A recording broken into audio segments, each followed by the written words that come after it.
O Allah, send blessings upon Muhammad and the family of Muhammad. The entire universe, all of it, contains only two entities, and they never coincide. It is either that there is a created being or a creator.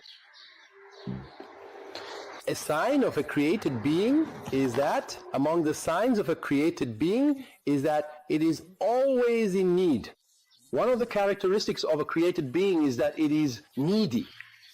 It needs water in order to live at every level of life. And it needs air in order to breathe. And it needs food in order to eat. And it needs a place to sit in. And it needs rest in order to relax. Then it needs sleep. And it needs space to sit in. And it needs time.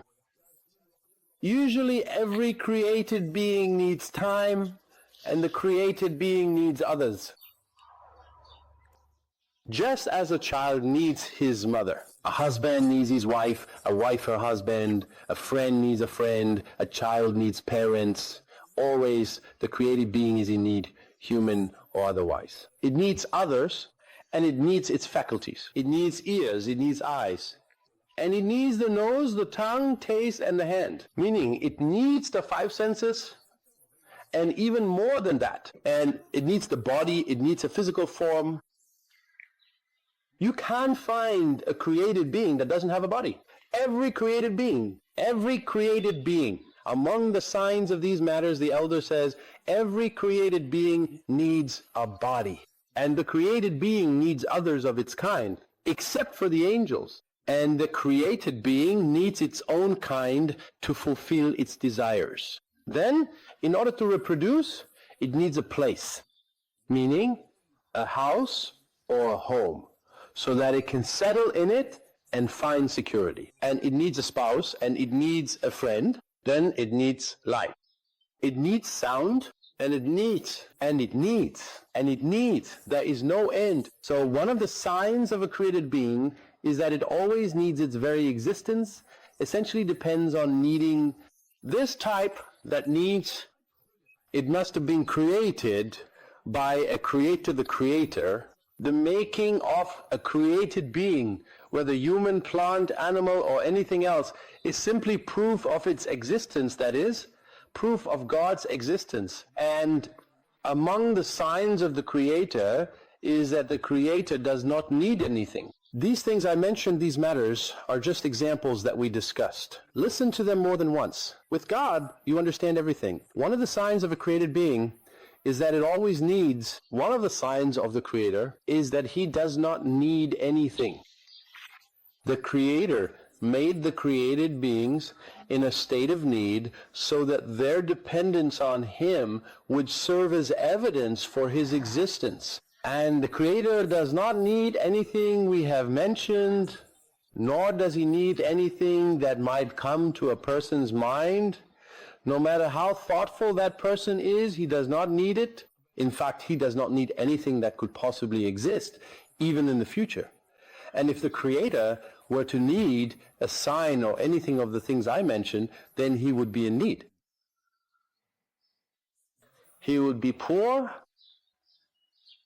So if you have a Lord wherever you are in the world whom you worship, and He needs a body, or needs a wife, or needs air, or needs food, or needs a sacrifice, or needs money, or needs a place, or needs a physical form, anything at all, then this is not a creator, rather this is a created being. It is often said that if this Creator, who is believed to be all-powerful and beyond human limitations, ever found Himself in need of if the Creator ever needed space, then He would be a created being, just like me. If He actually had a tongue, this muscle in our mouths, He would be a created being, just like me. And if He needed a body, then He would need to have His own physical body. He is exalted above any traits of need, and He is far above needing anything. If He were in need of any of the aforementioned things or even more, then He would be poor. But God the Creator is independent of everything. This is the difference between the creator and the created. Furthermore, if this creator needed anything, listen, he would be powerless without it. If he were in need, then he would be powerless. Whether he had a car, a house, a tongue, eyesight to see with, or a hand if he needed anything, then he would be almost powerless. And God is far above any weakness. How could he be capable of creating everything, of doing anything, if he were powerless? So it becomes clear that he is different from us, and we are completely different from him. Through our weakness, we recognize his power. He is the one who controls the lightning. He is the one who controls the thunder. He is the one who controls the earthquakes. He is the one who controls the volcanoes. He is the one who controls the floods. He is the one who controls the fire. He is the one who controls the water. He is the one who controls the air. And he is the one who controls the galaxies. And he is the one who controls the suns. And he is the one who controls the worlds that we have not yet reached. Everything is in his hands. Someone might say, so he controls everything. What does this creator want? Pay attention. He wants us to worship him. What does he want from us? He wants us to submit in his presence. If we worship and submit in his presence, he gives us everything we want. If we are ordinary people, of course. Now, the situation for ordinary people is not like that of the believer. For the believer, God begins to test him with many difficult trials. He may take everything from him to see him as a true believer. God holds the believer accountable and treats the believer differently from the general public. God may indulge the general public. He enriches the general public, that is the ignorant who do not know him on, showers them with everything. But as for the believer, his dealings with the believer are different. Why? So that he may grant him higher ranks. The believers have understood this. Now, our discussion is not about the believers.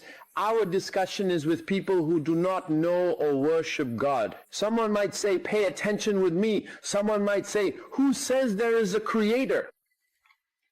Someone might say, I deny all of this. The creator is nothing but nature. Nature is the result of certain interactions, the result of certain movements, the result of floods, volcanoes, earthquakes, ozone layers, the movement of galaxies, cosmic explosions and so on. It is nature that created all of this. We say, all right, should I stop here or continue? And we ask you, O thoughtful human, and we say, have you ever seen in your life since you claim that it is nature and there is no creator? Have you ever seen anything move by itself? Let's take an example. A child playing with a soccer ball. And the galaxies move. You say, for example, that a planet collided with another planet, then there was a massive explosion, and that's how everything was formed. Let's go back to the example. A child playing with a group of balls. The child kicks one ball, and that ball hits several other balls. Then a number of things get broken. Let me ask you a question. In your life, have you ever encountered anything that moves on its own? For example, have you ever seen a car suddenly move by itself, or the ground shake beneath it? Have you ever seen anything like that in your life? Like, for example, an earthquake shaking the ground, something caused by nature. I'm asking, have you ever seen water do that? Listen. In a laboratory, for example, when it comes to chemicals, have you ever seen chemicals react on their own? Or is there always someone who mixes them? Pay attention. As a result of mixing, a chemical reaction occurs. So if you see something moving by itself, and this is impossible for everything, listen, everything must have a mover. The idea itself is what moves you. Your feet are what move you. Movement, listen, movement. The keys are what started the car. Movement. The movement of the tongue started with me. Then it moved the sail. It moved the stock market. So everything moves, and the wind moves the trees. And heartbeats are what move the body itself. And the heart moves as a result of the presence of the soul, and it is the soul that moves the heart and the soul itself. There is someone who controls the souls. And in the end, the one who controls, the one who moves the reacting substances as a result of mixing them is the one who caused the reaction. In the lab, you conduct a chemical reaction, right? Do you think that these cosmic reactions in the galaxies or on Earth or in earthquakes, volcanoes, natural disasters, tsunamis, and so on, do you imagine that they have no mover of their own? Think about it. Reflect. It may or may not be possible because you see even the simplest movement, even the simplest movements, you say, are nothing but the result of action and reaction, yet you do not believe. You believe in this movement, and we say, who initiated the movement in the first place? And then there were reactions at every level.